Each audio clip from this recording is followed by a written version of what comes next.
오늘 하나님 말씀 마가복음 10장 1절로 10장 12절입니다. 찾으셨으면 아멘 하시겠습니다. 우리 다 같이 합독하겠습니다. 예수께서 거기서 떠나 유대 지경과 요단강 건너편으로 가시니 우리가 다시 모여들거늘 예수께서 다시 전례대로 가르치시더니 바리새인들이 예수께 나와 그를 시험하려 묻되 사람이 아내를 버리는 것이 옳으니이까 대답하여 이르시되 모세가 어떻게 너희에게 명하였느냐. 이르되 모세는 이혼 증서를 써주어 버리기를 허락하였나이다.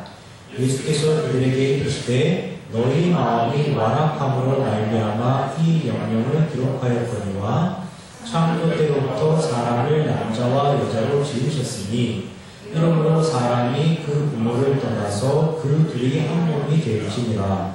이러한즉 이제 둘이 아니요 한 몸이니 그러므로 하나님이 짝지어 주신 것을 사람이 나누지 못할지니라 하시더라. 집에서 제자들이 다시 이 일을 물으니 이르시되 누구든지 그 아내를 버리고 다른 데에 장가드는 자는 본처에게 가늠을 행하며 또 아내가 남편을 버리고 다른 데로 시집가면 가늠을 행하니라. 성경은 하나님께서 하나님 스스로를 사람에게 알려주시기 위한 목적으로 사람으로 하여금 사람의 언어로 기록하여 만든 하나님의 책입니다. 즉 글쓴이는 하나님이시고 읽는 이는 사람입니다. 그럼 성경이 다루고 있는 내용은 과연 무엇일까요? 그것은 바로 하나님과 사람과의 관계입니다.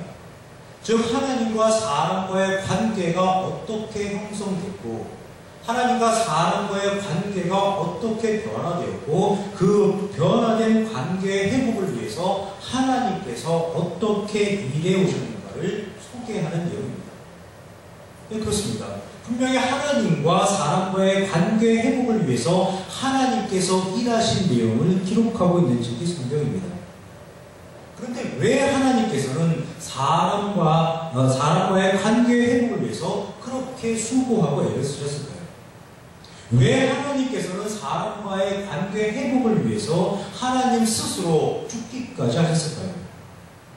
도대체 어떤 이유로 하나님께서는 그렇게 모진 수모와 멸시를 당하시면서까지 사람과의 관계 회복을 원하셨을까요? 하나님 스스로를 위해서 그러셨을까요? 아브라함 일가를 위해서 그러셨을까요? 모세, 여호수아, 다윗, 솔로몬을 위해서 그러셨을까요? 아닙니다. 그러면 유대 민족을 위해서 그러셨을까요? 역시 그렇지 않습니다. 그것도 아니라면 이스라엘이라는 국가 공동체를 위해서 하나님께서 그러셨을까요? 그것도 역시 아닙니다. 그럼 도대체 누구를 위해서 하나님께서는 그렇게 하나님과 사람과의 관계 회복을 원하셨을까요? 우리 모두는 너무나 잘 알고 있습니다.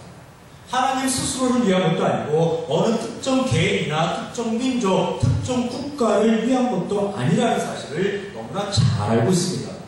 하나님께서는 지금까지 있어왔던 전 인류, 그리고 현존하고 있는 전 인류, 그리고 앞으로 영구히 이 땅에 발을 디디고 살아갈 전 인류를 위해서 수고하시고 애를 쓰시는 것입니다. 하나님께서는 모든 사람을 위해서 일을 해 오셨고 모든 사람을 위해서 지금도 일하시고 계시고 그리고 모든 사람을 위해서 앞으로도 계속 일하시는 것입니다. 그렇다면 모든 사람의 무엇을 위해서 일하신 것일까요? 즉 사람이 어떻게 되기를 기대하시면서 하나님께서는 일하시고 계시는 것일까요? 우리는 그것도 너무나 확실히 알고 있습니다. 그것은 바로 모든 사람의 행복입니다. 하나님께서는 어느 특정 인만의 행복을 위한 것이 아니라 모든 사람의 행복을 위해서 일하시는 것입니다. 모든 사람이 하나님과 하나로 연합되어서 기쁘고 즐겁고 행복하게 이 세상을 살아갈 수 있도록 만들어 주시기 위해서 하나님께서는 일을 하시는 것입니다. 하나님께서는 하나님과 연합된 사람들이 또 사람들끼리 스스로 연합돼서 아름다운 관계를 맺어 나가면서 행복하게 살아가기를 기대하시는 것이고 소망하시는 것입니다. 그렇다면 우리는 여기서 한 가지 의문을 품을 수도 있습니다. 그 의문은 바로 성경의 내용에 가는 것입니다. 사람들이 서로 연합해서 아름다운 관계를 맺으며 살아가는 것이 하나님의 궁극적인 소망이라면 성경이 굳이 하나님과 사람과의 관계를 다룰 필요가 있느냐는 것입니다. 바로 사람과 사람과의 관계에 초점을 두고 서술되는 것이 보다 효과적이지 않을까 하는 그런 의문이 생기게 되는 것입니다. 목적을 달성하기 위한 짧고 빠른 길이 있는데 굳이 길고 험하고 시간도 오래 걸리는 그런 길을 택할 필요가 과연 있을까 하는 그런 의문이 들게 되어 있습니다. 하나님께서 이런 사실을 모르실까요? 아닙니다. 하나님께서는 다 알고 계십니다. 사람도 지름길이 좋다는 것을 알고 있는데 하물며 하나님께서 이 사실을 모르실 리가 없습니다. 그러나 그것이 바로 사람과 하나님의 차이입니다. 사람은 하나님께서 이렇게 살아야 된다고 말씀하시면은 알아들 수 있다고 생각하고 그 말씀에 따라 살아갈 수 있다고 생각을 합니다. 그러나 그것이 바로 사람의 착각이고 주인의 착각이라는 것입니다. 사람들은 자신들이 할 수 있는 온전한 존재인 줄로 오해하고 있지만 결코 그런 존재가 아니라는 사실을 하나님께서는 아시고 계신 것입니다. 하나님께서 아무리 말씀을 하셔도 사람이 못 알아듣고 또 그렇게 사람이 살아갈 수 없다는 그 주인의 실체를 아시기에 사람과 사람과의 관계에 대해서 직접 언급하시는 것이 아니라 하나님과 사람과의 관계에 대해서 말씀하시는 것입니다. 즉 사람을 향해서 하나님께서 어떤 심정과 마음을 가지고 있고 하나님께서 사람을 어떻게 대하시고 계시고 하나님께서 사람을 위해서 어떤 방식으로 일하셨는지를 제대로 알고 난 이후에 그 하나님의 심정과 마음, 하나님의 방식으로 살아가야만 사람들이 온전하게 행복해질 수 있다는 것을 하나님께서는 가르쳐 주신 것입니다. 이 하나님의 사역은, 예수님의 사역은 사람들에게 하나님을 가르치시는 것입니다. 바로 하나님의 원리를 가르쳐 주시는 것입니다. 오늘 본문은 조금 전 우리가 읽으신 대로 마가복음 10장 1절에서부터 12절까지였습니다. 우리는 이 내용을 그동안 교회에서 아주 많이 들어왔습니다. 우리가 가진 성경책 소제목에도 이혼에 대하여 가르치시다라고 되어 있듯이 이혼에 대해서 예수님께서 사람들에게 가르침을 주시는 것이라고 그동안 교회에서 배워왔습니다. 그런데 과연 그런 것일까요? 정말로 이혼을 해서는 된다, 안 된다, 혹은 어떤 이유가 있으면 이혼할 수도 있다, 과연 그런 가르침을 주시는 것일까요? 결코 그렇지가 않습니다. 이혼에 관해서 말씀하시는 내용이 절대로 아니라는 사실입니다. 바로 하나님과 하나님 나라의 원리에 대해서 지금 하나님께서는 가르쳐 주시고 계신 것입니다. 지난주 우리는 누가 크냐고 서로 다투는 제자들에 관한 사건을 살펴보았습니다. 그리고 예수님의 이름으로 귀신을 쫓아내긴 하지만은 예수님 일행을 따르지 않는 어떤 사람과 관련된 사건을 살펴보았습니다. 이 두 가지 사건은 예수님께서 두 번째로 말씀하신 예수님의 죽음과 부활에 대한 예고와 아주 밀접하게 관련이 되어 있었습니다. 즉 이기적이고 배타적인 사람들의 죄의 문제를 해결해 주시기 위해서 예수님께서 반드시 십자가를 지셔야만 하는 그 이유에 대한 부연 설명의 성격을 띠고 있는 내용이었습니다. 오늘 본문도 마찬가지입니다.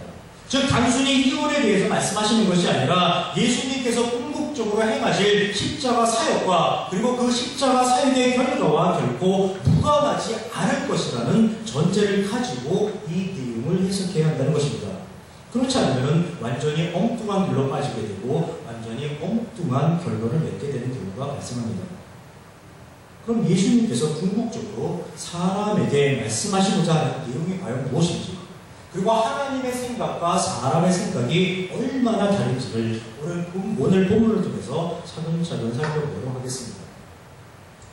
먼저 오늘 본문 마가복음 10장 1절입니다. 예수께서 거기서 떠나 유대지경과 요단강 건너편으로 가시니 무리가 다시 모여들거늘 예수께서 다시 전례대로 가르치시더니라고 기록되어 있습니다. 예수님께서 전례대로 가르치셨다고 합니다. 여기서 전례대로는 전과 같이 늘 하던 대로 습관에 따라라는 의미입니다. 예수님께서 이 땅에 오신 궁극적인 목적은 죽기 위해서였습니다. 사람들의 가장 큰 문제인 죄를 지시고 십자가를 위해서 죽으심으로써 사람들을 죄에서 구원하시기 위해 예수님께서는 이 땅에 오셨습니다. 그 십자가 사역을 이루시기 전까지 예수님은 사람들을 가르치시는 것입니다. 전과 같이 늘 하던 대로 습관에 따라 전례대로 예수님은 사람을 가르치신 것입니다. 무엇을 가르치십니까? 바로 예수님께서 하나님의 아들이심을 가르치시는 것이고, 예수님을 보내시니 즉 하나님과 하나님의 기준, 하나님의 가치, 하나님의 성품을 가르치시는 것입니다. 다시 말해서 하나님 나라의 모든 원리를 사람들에게 가르쳐 주시는 것입니다. 그리고 십자가 사역에 대해서 가르치십니다. 모든 사람을 죄에서 구원하기 위해 나 예수가 죽을 것이고 죽은 지 사흘 만에 부활할 것이고 그로 인해서 변화된 사람이 어떻게 살아가야 하는지를 가르치시는 것입니다. 예수님의 사역은 가르침으로 시작해서 인류 최대의 가르침이라고 할 수 있는 십자가 사역의 완성으로 끝나는 것입니다. 오늘 본문도 바로 이런 관점에서 접근해야만 합니다. 단순히 이혼에 대한 가르침이 아니라 하나님께서, 예수님께서 사람을 가르치시는 근본적인 내용, 즉 하나님 나라의 원리와 연결해서 해석해야만 한다는 뜻입니다. 그것을 잊지 않도록, 그것을 꼭 기억하도록 강조하기 위해서 전례대로 가르치시려니라고 성경은 오늘 시작하고 있는 겁니다. 예수님께서는 오늘도 전례대로 가르치고 계십니다. 그러나 이때마다 등장하는 불청객이 있습니다. 그들은 다름 아닌 바로 바리새인들입니다. 그들은 오늘도 어김없이 등장해서 예수님께 트집을 잡기 시작합니다. 그 내용이 마가복음 10장 2절입니다. 바리새인들이 예수께 나와 그를 시험하여 묻되입니다. 그런데 그 표현이 조금 독특합니다. 그냥 물으면 되는 것이지 시험하여 묻되라고 기록하고 있습니다. 시험하여 묻되, 이 표현이 의미하는 것은 과연 무엇일까요? 질문에는 여러 종류가 있습니다. 가장 일반적인 질문은 몰라서 물어보는 것입니다. 궁금해서 물어보는 것입니다. 무엇인가를 알고 싶은데 스스로는 도저히 알아낼 수 있는 방법이 없습니다. 그래서 알만한 사람에게 찾아가서 그것이 무엇인지를 물어보는 것입니다. 선생님을 향한 학생들의 질문이나 예수님을 향한 제자들의 질문이 대체로 이런 성격의 질문이라고 할 수 있습니다. 또 확인을 해보기 위해서 무엇인가를 물어보는 경우도 있습니다. 지금까지 가르친 내용을 제대로 이해하고 있는지, 지금까지 가르쳐서 알고 있는 내용을 제대로 적용할 수 있는지 확인해 보기 위해서 물어보는 경우입니다. 마가복음 8장에서 예수님께서 제자들에게 너희는 나를 누구라 하느냐라고 물어보신 적이 있었습니다. 물론 제자들이 정답을 말할 것이라고 기대하시면서 물어보신 것은 아닙니다. 그러나 질문의 성격 자체는 지금까지 가르친 것을 제자들이 온전히 알고 있는지, 제대로 이해하고 있는지 확인해보는 그런 성격의 질문입니다. 또 다른 질문의 형태가 오늘 본문에 등장하는 것처럼 시험하여 물어보는 것입니다. 시험하여라고 표현되어 있다고 해서 알고 있는지 확인해보기 위한 물음으로 생각하시면 안 됩니다. 형사가 범인으로부터 자백을 받아내기 위해서 흔히 유도신문이라는 것을 합니다. 즉 형사가 듣고자 하는 그 대답을 교묘하게 암시하면서 범인이 자신도 모르게 그 답변을 하도록 꼬이는 것입니다. 꿰어내는 것입니다. 범인이 그 꿰매 넘어가 답변을 하면 그런 꼼짝달싹하지 못하고 형사가 쳐놓은 올무에 걸려서 범행을 자백하는 그런 결과가 되는 것입니다. 이해를 돕기 위해서 한 가지 예를 들어보겠습니다. 요즘 남편의 동향에 대해서 조금 이상한 느낌을 받는 아내가 남편에게 물어봅니다. 자기, 나 죽으면 어떻게 할 거야? 재혼할 거지? 무심코 TV를 보고 있던 남편이 대답합니다. 쓸데없는 소리 하고 있네. 아내가 재차 물어봅니다. 자기 재혼할 거지? 혼자 살면 구상 떠는 것보다는 재혼해서 사는 게 낫잖아. 남편이 무심결에 응 그렇기는 하지라고 대답을 합니다. 약간 아내가 열받았습니다. 열받은 아내가 그럼 재혼하겠네 라고 다시 확인하면서 물어보자 남편은 조금 귀찮아졌습니다. 그래서 귀찮다는 듯이 그래 알았어 재혼할게 라고 대답합니다. 진짜로? 그래요? 아내가 서서히 화가 치밀어 오릅니다. 우리 침대에서 다른 여자랑 자려고? 그렇지. 내 옷들도 입게 할 거야? 원하면 그렇게 하라고 하지 뭐. 진짜? 그럼 내 사진도 떼어내고 그 여자 사진 걸어놓을 텐데? 그래야 하는 건 아니야? 아내가 정말로 열받았습니다. 그렇단 말이지? 그럼 내 꼴주체도 그 여자한테 쓰게 하겠네? 남편이 어렵게 대답을 합니다. 아, 그건 안 돼. 그 여자는 왼손잡이야. 남편은 보기 좋게 아내의 계략에 걸려서 아내가 시험하며 묻는 질문에 나가 떨어지는 것입니다. 지금 바리새인들이 예수님께 묻는 것이 딱 이런 형국입니다. 바리새인들이 몰라서 물어보는 것도 아니고 확인하기 위해서 물어보는 것도 아닙니다. 바리새인들은 지금 무엇인가 계략을 꾸미고 있는 것입니다. 예수님을 얼무로 엮어서 예수님이 그리스도가 아님을 증명해내기 위해서 예수님께 시험하여 묻는 것입니다.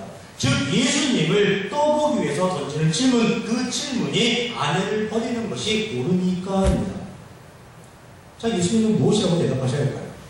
질문을 받았으니까 어떤 형태로든지 답변을 하셔야만 합니다. 옳다 혹은 그르다라고 답변을 하셔야만 합니다. 예수님께서는 과연 뭐라고 대답하실까요? 뭐라고 대답하셔야 아내의 계략에 넘어간 어리석은 남편처럼 되지 않으실까요? 예수님의 대답을 살펴보기에 앞서서 먼저 바리새인들이 왜 이 질문을 던졌는지, 그 숨겨진 의도가 무엇인지 그것부터 한번 살펴보겠습니다. 바리새인들은 아내를 버리는 것이 옳으니까 라고 질문을 했습니다. 그럼 질문한 바리새인들은 정작 해답을 가지고 있을까요? 없을까요? 당연히 가지고 있습니다. 그들은 해답을 가지고 있을 뿐만 아니라 예수님께서 뭐라고 대답하시든 예수님의 대답에 대해서 반격할 수 있는 만반의 준비를 갖춰놓고 있습니다. 그럼 바리새인들이 가지고 있는 해답은 과연 무엇일까요? 그 해답이 바로 모세가 신명기에서 언급한 율법 조항입니다. 신명기 24장 1절에 보면 이렇게 기록이 되어 있습니다. 사람이 아내를 맞이하여 데려온 후에 그에게 수치되는 일이 있음을 발견하고 그를 기뻐하지 아니하면 이혼 증서를 써서 그의 손에 주고 그를 자기 집에서 내보낼 것이요 라고 기록하고 있습니다. 아내에게 어떤 문제가 있으면, 그리고 문제 있는 아내와 더불어 사는 것이 기쁘지 아니하면 아내를 내보내도 좋다는 율법정을 근거로 해서 바리새인들은 자신들의 해답을 이미 가지고 있습니다. 이 조항에 대해서 조금만 더 살펴드리겠습니다. 예수님 사역 당시에 이 조항에 대해서 두 학파의 이론이 있었다고 합니다. 유대교에서 율법을 해석하는 학파로 크게 두 가지 학파가 있었는데, 하나는 샴마의 학파고 하나는 힐렐 학파입니다. 그런데 당시 두 학파의 주장이 조금 달랐다고 합니다.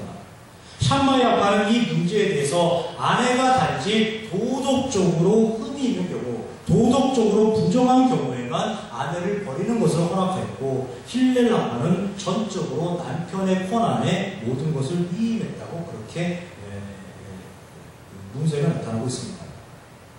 그런데 사실은 두 학파의 내용이 크게 다르지 않습니다. 두 학파 모두 오로지 남편의 입장과 남편의 권리만을 보호하고 있는 것입니다.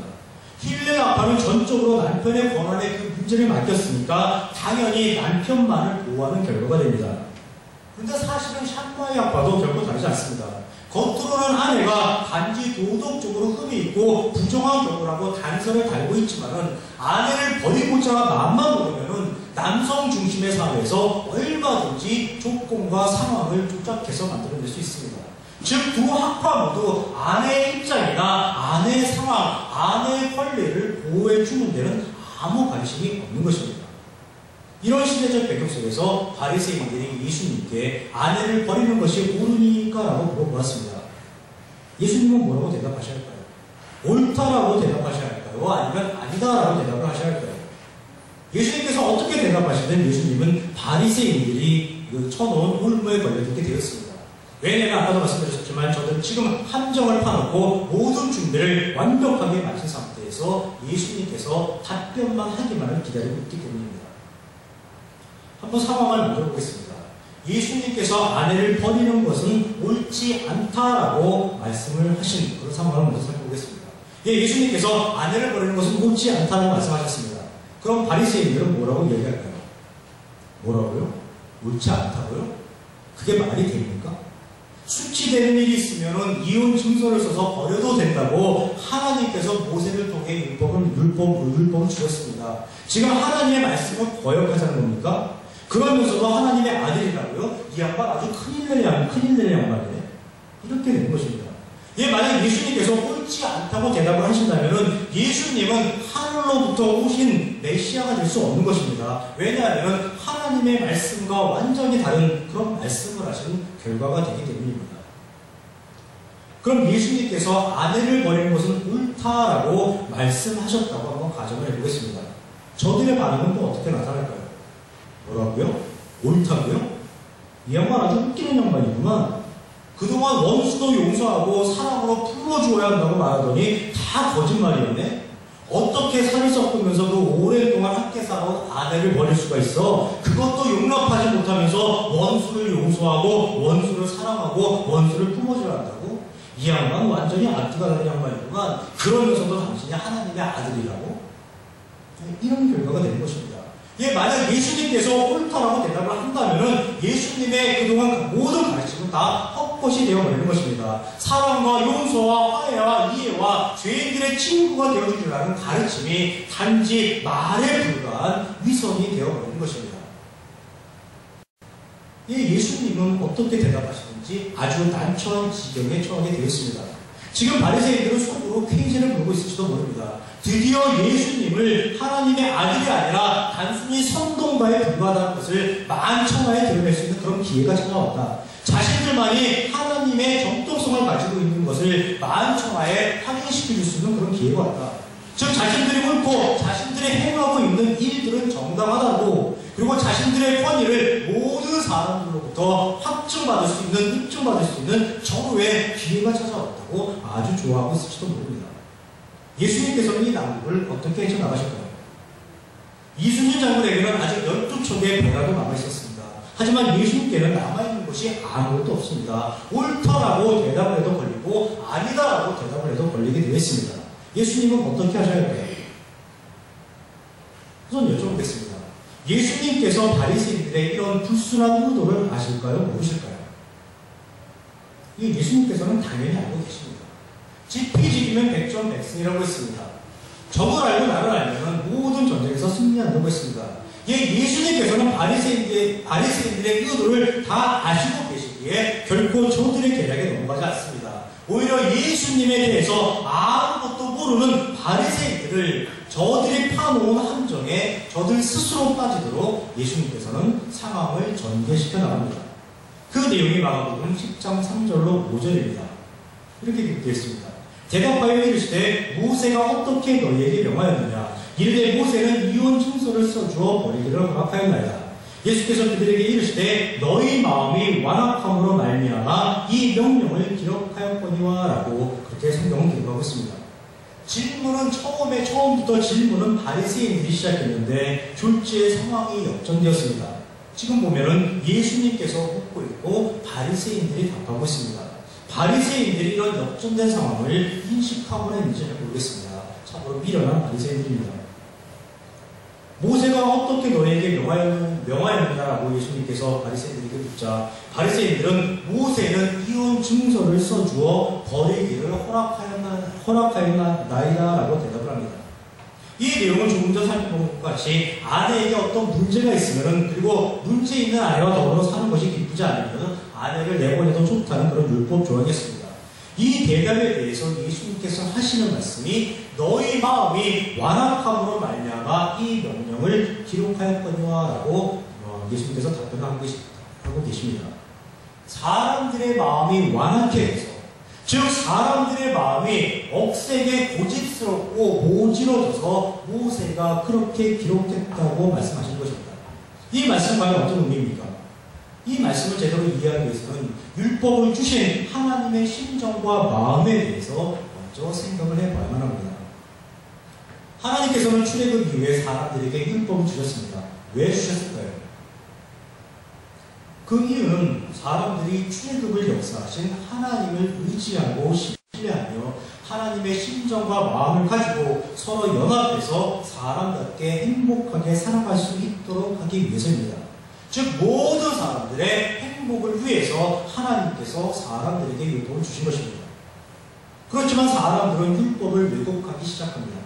즉 자기 자신들에게만 유리하도록 율법을 해석하고 이를 적용하기 시작합니다. 조금 전 살펴보았던 신명기 24장 1절, 사람의 아내를 맞이하여 데려온 후에 그에게 숙지되는 일이 있음을 발견하고 그를 기뻐하지 아니하면 이혼 증서를 써서 그의 손에 주고 그를 자기 집에서 내보낼 것이요 라고 기록하고 있었습니다. 하나님께서는 이 율법을 왜 주셨을까요? 그 이유는 남편들이 아내를 아무 조건 없이, 아무 이유 없이 버리기 때문입니다. 고대 농경사회, 고대 목축사회에서 아내들의 취미는 정말 보잘것이 없었습니다. 어쩌면 벼 이삭하나 양 한 마리만도 못한 그런 존재일 수 있었습니다. 멀리 갈 것도 없이 우리나라의 모습을 생각하시면 됩니다. 불과 100년 전만 하더라도 우리나라의 모습도 다르지 않았습니다. 아내들은, 여성들은 아무 권리도 없고 아무 보호도 받지 못했습니다. 죽으라면 죽는 시명이라도 해야 간신히 살아남을 수 있는 그런 존재였습니다. 남편이 나가라고 하면 아무 말도 하지 못하고 그냥 나가야 하는 그런 존재였습니다. 이런 연약한 존재를 보호할 목적으로 하나님께서 율법을 주신 것입니다. 어떤 일이 있어도 용서하고 살아. 사랑으로 품어주면서 살아. 그것이 옳은 것이야. 그것이 사람의 도리야. 그런데도 아내를 버려야 한다면 아내에게 수치되는 일이 있는 경우에만 그렇게 하고 그 경우에도 반드시 이혼 정서를 써줘야 한다라고 하나님께서 말씀하시는 것입니다.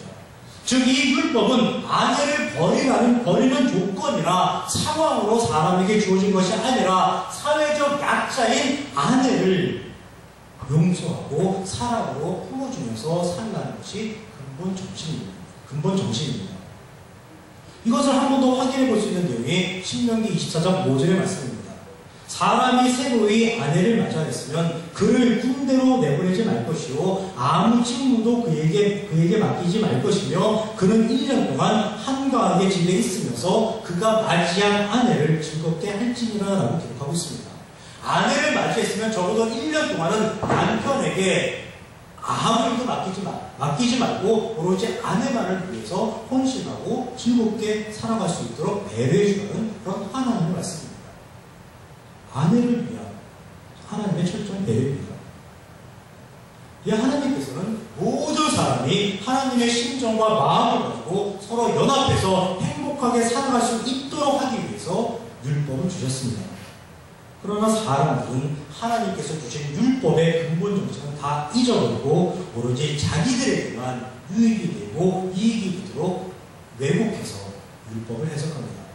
힘 있는 자만을 위한 율법, 가진 자만을 위한 율법, 능력 있는 자만을 위한 율법으로 변질시켜 나갑니다. 자신들의 그릇된 행위에 대해서 정당성을 확보해주는 수단으로 율법을 왜곡시켜 나갑니다. 이런 행위의 주동자들이 누굽니까? 바로 바리새인들이고 바로 서기관들입니다.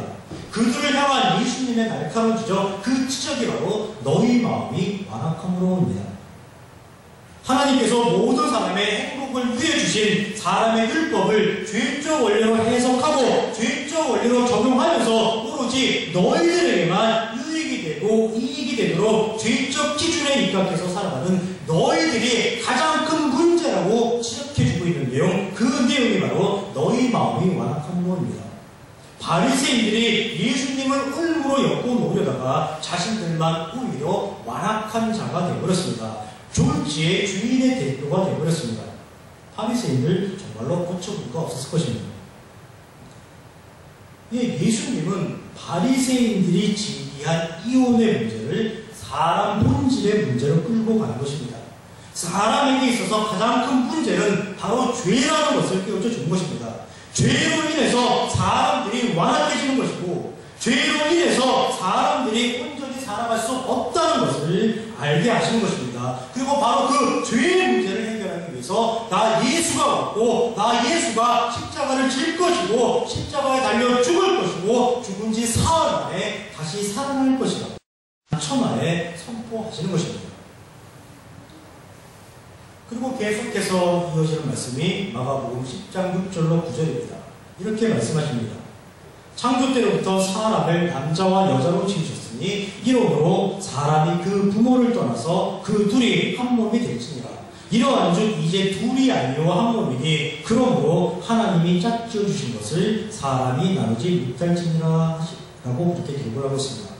이 말씀은 창세기 2장 21절에서 25절에 기록된 말씀을 예수님께서 요약 정리해서 바리새인들에게 하신 말씀입니다. 그런데 대부분의 설교나 강해서들은 이 내용 중에서 사람이 나누지 못할지니라 라는 표현을 근거로 해서 예수님께서 이혼을 절대 불가한 것으로 선포한 것이라고 이야기를 합니다. 그러면서 이혼을 주역시까지 하는 그런 경우도 있습니다. 그러나 제가 이미 말씀드렸듯이 오늘 부분은 이혼에 관한 얘기가 아닙니다. 이혼이 가능한 것인지 혹은 불가한 것인지 그것을 논하는 것은 더더욱 아닙니다. 물론 바리새인들은 아내를 버리는 것이 옳으니까 라고 물어보면서 이혼에 관한 그런 문제로 예수님의 대답을 구했고 그것을 통해 예수님을 홀림으로 엮어 놓으려고 했습니다.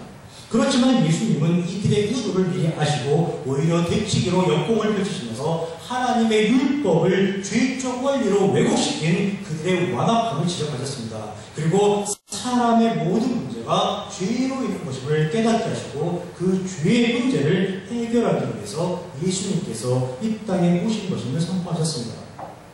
이랬던 예수님께서 사람이 나누지 못할지니라 라고 말씀하시며 이혼을 불가한 것으로 선포하셨다면 앞뒤 논리가 전혀 맞지 않고 다시 바리새인들이 쳐놓은 올무에 걸려 들어가는 꼴이 되는 것입니다.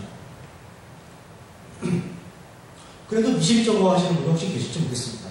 어쨌든 사람이 나누지 못할지니라 라고 하나님께서 말씀하셨으니까 이혼은 안 된다고 말씀하시는 것이 아니냐고 이의를 제기하실 분이 계실지 모르겠습니다. 그런 분들께 제가 한번 꼭 여쭙고 싶은 것이 있습니다. 그것은 당신은 그럼 하나님께서 짝지어 주셔서 지금의 남편, 지금의 아내와 결혼하신 것인가요? 라고 물어보고 싶습니다. 세상에 수많은 부부가 있습니다. 그들은 연애 결혼을 했든 중매 결혼을 했든 아니면 사고를 쳐서 결혼을 했든 다 자기들이 좋아서 결혼한 것입니다. 아주 이따금씩 부모가 강제로 전략 결혼을 시키는 경우도 있겠지만 어쨌든 최종 결심을 한 일은 바로 당사자입니다. 부모도 아니고 하나님도 아닙니다. 이 결혼은 본인의 선택에 따라 본인에게 이루어진 결과물입니다. 그래도 짝은 하나님께서 정해주신 것이라고 주장하시는 분은 결혼 정년기를 지난 미혼인 분들에 대해서는 어떻게 설명을 해야 하는지 묻고 싶습니다. 하나님께서 아직 짝을 못 찾으셨다고 이렇게 답변하실지 모르겠습니다. 그렇다면 지금 하나님께서는 업무 태만입니다. 하나님께서 지금 직무유기를 하고 계신 것입니다. 본인은 빨리 결혼하고 싶은데 본인은 빨리 짝을 찾고 싶어 죽겠는데 전지전능하신 하나님께서 게으름을 피우셔서 아직까지 제 짝을 만나지 못한 것입니다. 하나님께서 이러시면 되실까요? 하나님께서는 게으름을 피우시고 업무 태만을 하실 분이 아니십니다. 직무유기를 하실 분이 결코 아니십니다. 다시 말해서 하나님께서는 짝을 찾아주시는 것도 아니고 짝을 찾아서 결혼에 이르게 하는 중매쟁이도 아니라는 것입니다. 모든 선택은 본인이 최종적으로 결정하게 되어 있습니다. 따라서 하나님이 짝지어주신 것을 사람이 나누지 못할지니라 라는 말씀은 성립되지 않습니다.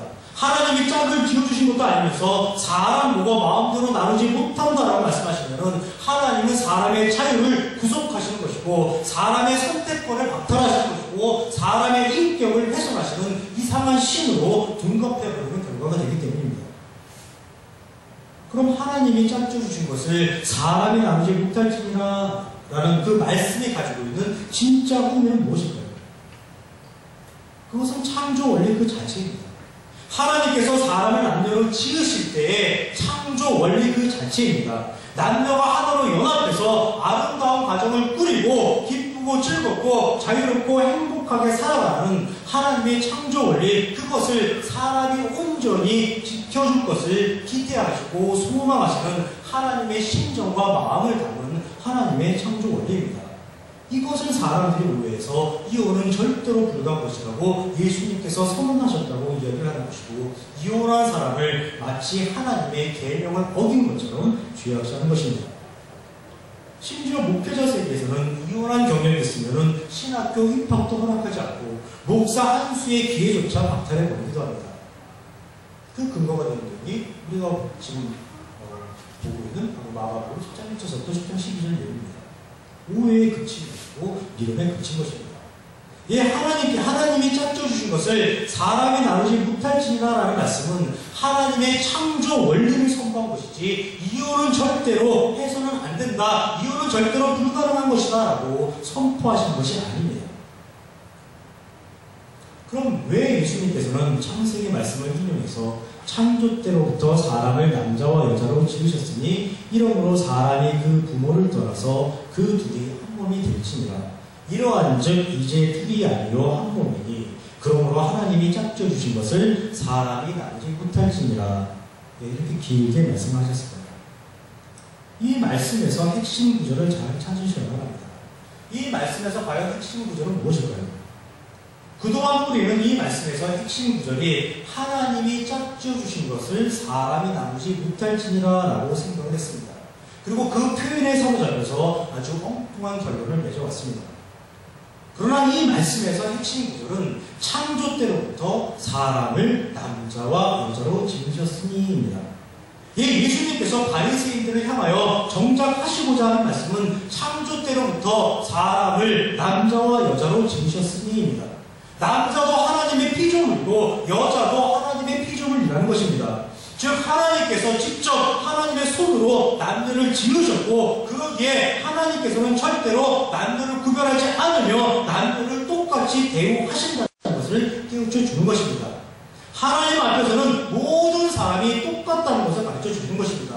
하나님 앞에서는 모든 사람이 사랑의 대상이라는 것을 가르쳐 주는 것입니다. 하나님 앞에서는 모든 사람이 하나님의 자녀요 하나님의 백성이라는 것을 가르쳐 주시는 것입니다. 하나님께서도 이렇게 남녀를 차별 없이 대우해 주시는데 어찌해서 사람은 율법을 왜곡하면서까지 아내를 내쫓아낼 궁리만 하느냐고 하나님이 말씀하시는 것입니다. 자신들의 유익과 이익을 위해서라면 그 무엇도 서슴지 않는 사람들의 죄적인 인식체계, 죄적인 사고방식, 죄적인 삶의 원리를 깨닫도록 하시고 하나님의 인식체계, 하나님의 사고방식, 하나님의 원리로 살아야만 사람이 행복해질 수 있다는 것을 예수님께서는 가르쳐 주신 것입니다. 그리고 그것을 위해서 나 예수가 결국은 십자가에서 죽어야만 한다는 사실을 선포하신 것입니다. 남녀를 차별하는 사람들의 죄적 인식체계, 죄적 사고방식, 죄적 삶의 원리를 한 번 더 깨우쳐주는 말씀이 마가복음 10장 10절로부터 10장 12절입니다.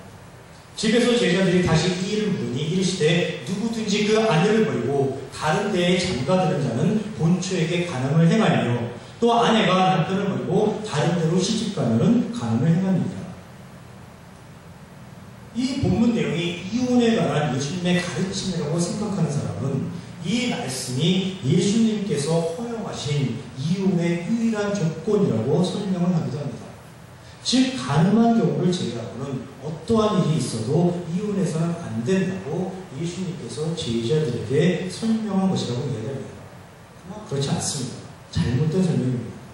이 말씀도 남녀를 차별하는 남자들의 죄적인 사고 구조를 통렬하게 지적해주고 있는 내용입니다.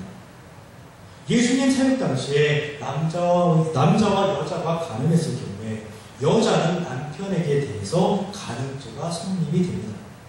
하지만 남자는 자기 아내에게 대해서 간음죄가 성립되지 않습니다.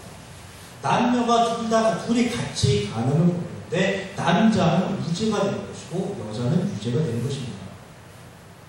쉽게 이해가 안 되시면 불과 얼마 전까지 우리나라에 암암리에 존재했던 축척 제도를 떠올리시면 됩니다. 남자는 본청 이외에도 얼마든지 처분될 수 있었습니다. 비난의 대상이 아니었습니다. 오히려 자랑거리였습니다. 몇 명의 척을 두었느냐가 남자의 능력을 상징하기도 했었습니다. 이런 축적 제도에 대해서 본처는 아무 말할 수가 없습니다. 무심코 질투나 시기를 나타내기만 해도 집에서 바로 쫓겨나는 불쌍한 신세가 되고 말았습니다. 반대로 여자가 간음했다가 발각되는 경우에는 결코 용서가 없었습니다. 집에서 쫓겨나고 동네에서 쫓겨나도 아무 말 하지 못했습니다. 마저 죽지 않고 멀리 도망가서라도 목숨을 부지하고 살 수만 있으면 그나마 다행이던 시대가 불과 얼마 전까지 우리나라의 모습이었습니다. 이런 모습이 예수님 사역 당시 이스라엘의 보편적인 모습이었습니다. 철저하게 남자 중심의 사회에서 여자는 그저 쥐죽은 듯이 살아야만 했었습니다. 이런 사회상 누가 만들어냈습니까? 바로 남자가 만들어낸 것입니다. 그리고 이러한 사회상을 만들어냈는데 논리적 근거를 만들어준 사람이 누굽니까? 바로 바리새인들이고 바로 서기관들입니다. 율법을 변질시키고 왜곡시켜서 강한 자, 가진 자, 힘 있는 자, 능력 있는 자만이 살아남을 수 있도록 사회 구조를 왜곡하고 그 사회 구조를 이끌어가고 있는 것입니다. 이런 바리새인들을 향하여 남자도 자기 아내에게 대해서 간음죄가 성립된다고 예수님께서는 말씀하신 것입니다. 남자도 가늠됐으면 결코 아내에 대해서 무지한 것이 아니라 남자에게도 그 가늠죄가 적용이 되어야만 한다고 말씀하신 것입니다. 지금은 아무것도 아닌 것 같고 당연한 것처럼 여겨지지만은 당신은 파격입니다. 상상도 할 수 없는 놀라운 파격입니다. 바리새인들은 이런 예수님이 얼마나 미웠겠습니까? 정말로 죽이고 싶었을 것입니다.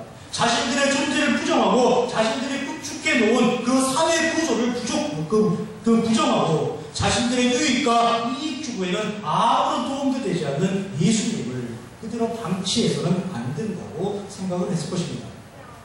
예수님이 누구신지, 예수님의 궁극적 사역의 의미가 무엇인지 바리새인들은 도대체 알 수가 없기에 예수님을 죽음으로 몰아가는 것입니다. 죄인들의 전형적인 모습을 우리는 바리새인들을 통해서 다시 한번 확인하게 되는 것입니다. 그리고 죄인이 얼마나 극악한 존재인지, 죄라는 놈이 얼마나 무서운 존재인지를 깨닫게 되는 것이고, 우리 스스로가 그 죄에서 벗어날 수 없음을 깨닫게 되는 것이고, 그래서 예수님께서 오실 수밖에 없었구나. 예수님께서 십자가를 지실 수밖에 없었구나. 예수님께서 나의 죄를 대속하기 위해서 죽으실 수밖에 없었구나. 이런 사실을 깨닫게 되는 것입니다. 말씀을 정리를 하겠습니다. 대부분의 목회자나 신학자들은 오늘 본문을 이혼에 대한 가르침이라고 생각하고 오늘 본문을 토대로 예수님께서 이혼을 허락하지 않으셨다고 설명을 합니다. 그러나 오늘 본문은 이혼에 관한 내용이 아니라 사람들의 죄적인 인식구조, 죄적인 사고체계를 지적하는 것이고 그 죄의 문제를 해결하기 위해서 예수님께서 이 땅에 오실 수밖에 없었다는 것을 설명해 주는 그런 내용이었습니다. 그런데 여기서 한 가지 꼭 드리고 싶은 말씀이 있습니다. 성경의 앞뒤 내용, 논리의 전개 구조를 기억하면서 오늘 본문을 읽어보면 우리가 오늘 내린 그런 결론에 쉽게 도달할 수 있습니다. 그런데도 불구하고 사람들은 그렇게 하지 못할까라는 그런 문제에 대한 그런 말씀 한번 드리고 싶습니다. 왜 사람들은 우리가 내린 결론과 달리 오늘 본문이 이혼에 대한 가르침이라고 생각만 하는 것일까요? 그 이유는 사람들이 성경을 지나치게 윤리적으로만 접근하고 있기 때문입니다. 성경은 하나님께서 사람이 어떻게 살아가야 하는지 그 방법을 알려주는 윤리 지침서라고 생각하고 있기 때문입니다. 성경이 궁극적으로 사람들이 살아가야 하는 윤리에 대해서 메시지를 던지고 있는 것은 맞습니다. 분명히 맞는 이야기입니다. 구원받은 하나님의 백성들이 하나님과 연합해서 그리고 다른 사람들과 연합해서 행복하게 살아가는 것을 목적으로 하고 있기 때문에 성경의 내용이 윤리와 결코 떨어질 수 없습니다. 다분히 윤리적일 수밖에 없습니다. 그런데 참으로 재미있는 사실이 하나 있습니다. 기독교가 과연 윤리적인가? 기독교가 과연 도덕적인가? 목회자와 성도가 과연 윤리적이고 도덕적인 삶을 살고 있는가라고 자문해 보았을 때 예, 그렇습니다 라고 자신있게 대답할 수 있느냐는 것입니다. 세상에서도 인정을 합니다. 기독교가 참으로 선한 일을 많이 하고 있다고 인정을 해줍니다. 그러나 기독교가 과연 윤리적인가라는 물음에 대해서는 고개를 가로줬습니다. 왜 그럴까요?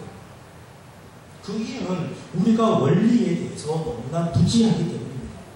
행하기는 행하는데 원리에 대해서 너무 무지하기 때문에 그 행함조차도 사람들로부터 인정을 받지 못하는 것입니다. 오늘 말씀 서두에도 말씀드렸듯이 하나님께서는 사람의 문제, 사람이 살아가야 하는 방식에 대해서 직접 말씀하신다고 해도 사람들은 알아듣지 못하고 이해하지 못하고 적용하지 못한다고 말씀드렸습니다. 그 이유는 바로 저 때문입니다. 무엇이 윤리적인 것인지, 무엇이 도덕적인 것인지, 무엇이 아름다운 것인지 그 기준 자체도 아주 애매모호합니다.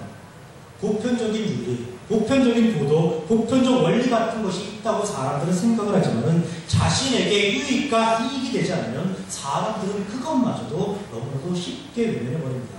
그 이유는 바로 죄 때문입니다. 예, 죄로 인해서 사람 스스로는 사람 스스로의 문제를 인식할 수도 없는 것이고 사람 스스로의 문제를 해결할 수도 없는 것입니다. 그래서 하나님께서는 사람과 사람과의 관계에 대해서 성경에서 직접 언급하시는 것이 아니라 윤리와 도덕에 대해서 직접 언급하시는 것이 아니라 하나님과 사람과의 관계에 대해서 말씀하셨던 것이었습니다.